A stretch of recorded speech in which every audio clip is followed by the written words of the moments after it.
We're starting global macro theme of the day.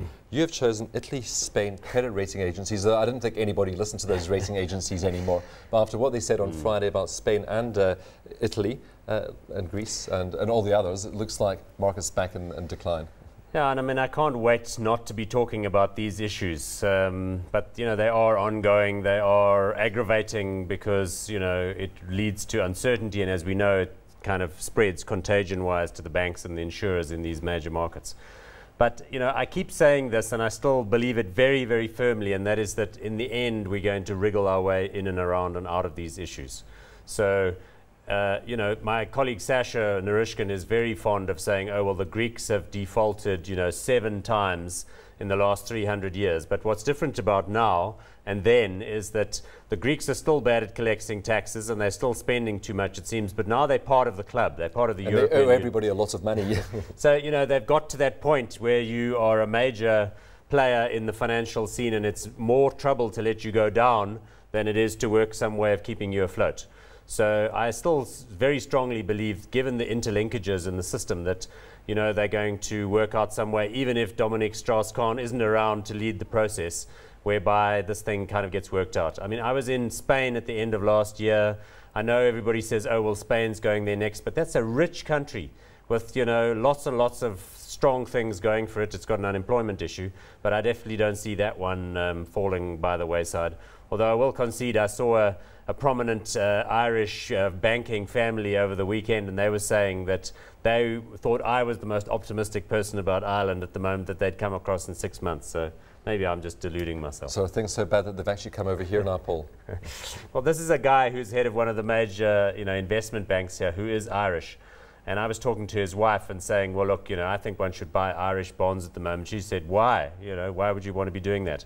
You know, President Obama's cavalcade, the car broke down in Ireland this afternoon. So things just can't go right there. So just stop for a quick Guinness. He's apparently got Irish forebears. Can you believe it? The Obama clan of Ireland. Impossible. Mick Obama. Local market drama of the day. Results all over the place. We've had a number of results. Most to me looked pretty good, though we have seen companies like Able being pushed 3% lower on the back of their numbers. Yeah, obviously you can't take too much from a company's results on a day like today because, you know, there's a bit of a global and equity market downgrade and selling going on. So it's not a good day as fortune will have it. I thought the Able results were fine, although obviously 6 to 8 months ago they were trumpeting a big shift upwards in their credit extension, and now they kind of were talking a bit more conservatively. So I think maybe the market's a bit grumpy with them. But even so, at current levels, looks fine to me. Lewis in the same sector, the results look pretty good.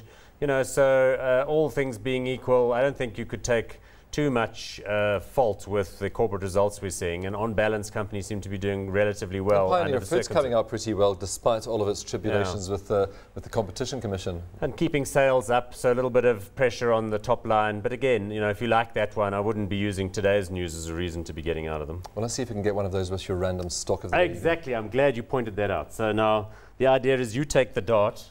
Don't throw out there that sack oil, which is down 26% today on a terrible trading update. But give me another one in the middle. You are taking your life in your hands, allowing me loose with the darts in the studio. Ah, very good. So that's close to Sappi.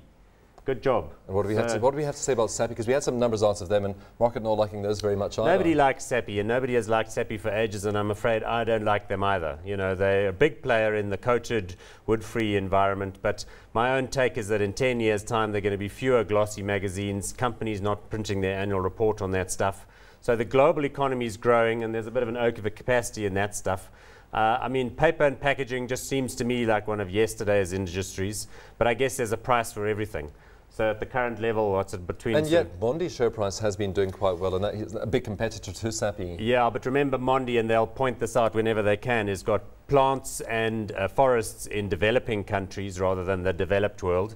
And they've also got a big focus on packaging and on the kind of lower end paper stuff that still seems to be selling well. So there you go.